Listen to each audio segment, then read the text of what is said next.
Hey, Max.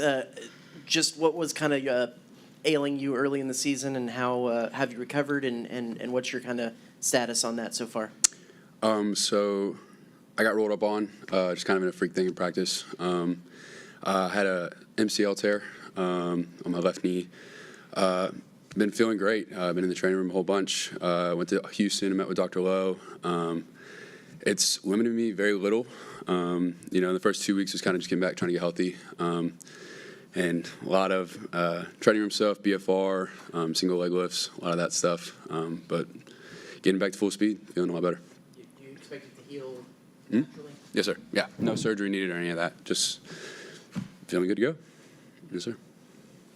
We'll go back behind the lights to Tyler on the left, and then Justin.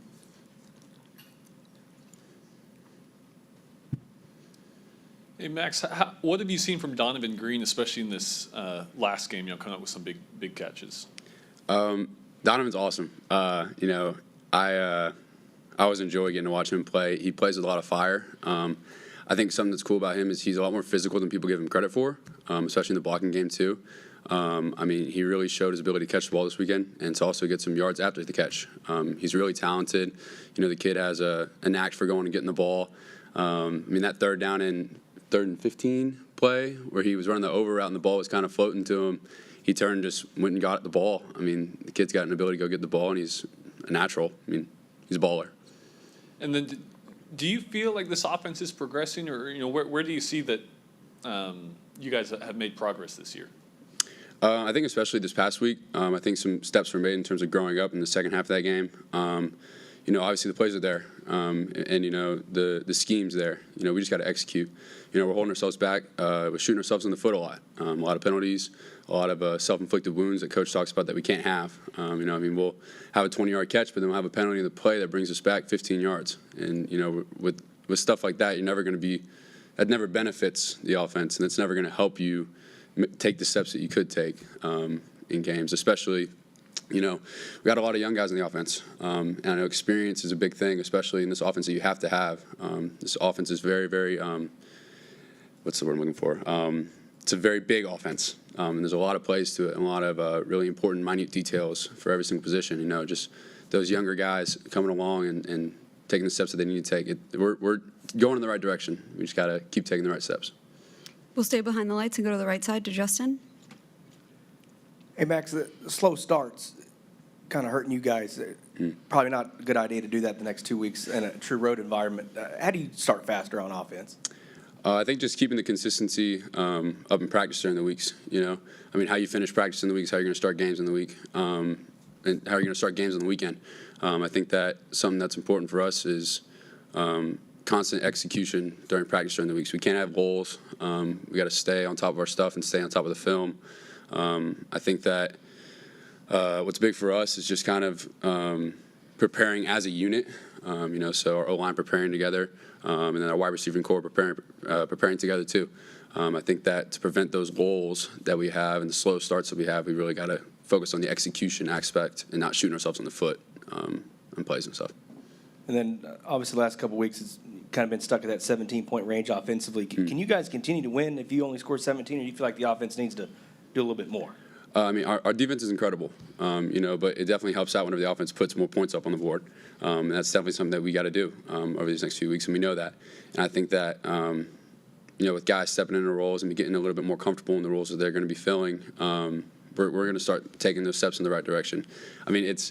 We go back and we watch the film, and the plays are there. We really got to execute and limit the mistakes that we make on our end, we got to be a team that capitalizes on other teams' mistakes and not gives teams a way out by messing up on our own. So I think we're taking the right steps. I think we're going to start scoring a lot more points. We just got to keep trucking. We'll go third row on the left to Cease, and then Travis. What are you going to miss most with Anias out, and what you guys have to do to make up for that loss? Losing Anias is huge. The versatility that he brings, being able to put him in the backfield, out in the slot, being able to put him on a single side receiver. The kid can play anywhere on the field that he wants, and he's also a great blocker out of the backfield too. I think that losing him is huge, and some young guys are gonna have to really step up and try to fill that role.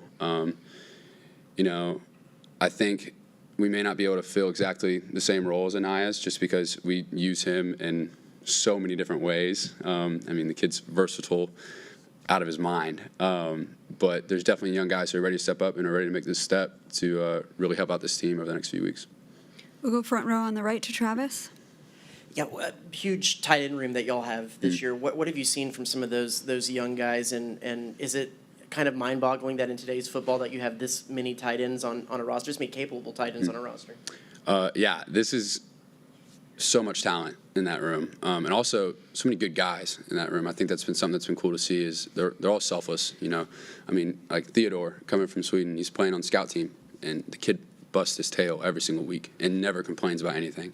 I mean, you got Jake Johnson. He's been dealing with a little bit of, you know, just being banged up a little bit. The kid has a great attitude about everything. Same with Donovan. I mean, Donovan's taken steps and really grown into an elite tight end. I mean, just the talent in the room is unbelievable, but also the character in the room is really high too, and that really helps keep the morale and the unity in the group really high. And with working with the offensive line, what is bringing Bryce Foster back into things do for blocking in that unit? I think it definitely helps in the middle, you know. I think communication's key, especially for a center, and experience is key, especially for a center. And having Bryce back, and you know, he's played in the SEC before. He's played against all these teams that we're going to play against in this long stretch over the next few weeks. And I think that having him in the middle, being able to kind of be the QB of that O-line is what they are, is going to be huge, especially for the efficiency and the productivity of the offensive line. Anything else for Max? We'll go to Brent, front row on the right. He'll wrap us up. This is what's called an ender, or maybe not. I wanted to ask you, what is the lure of the stash these days? I don't really know, to be honest. Are you doing a bit, or is it? Yeah, I mean, I kind of been doing the stash for a little while now, and I've just kind of liked it. And I think whenever Top Gun came out and the stash in that was Rooster, I was like, okay, I got to just keep it going, you know? I mean, just kind of keeps rolling, so I like it.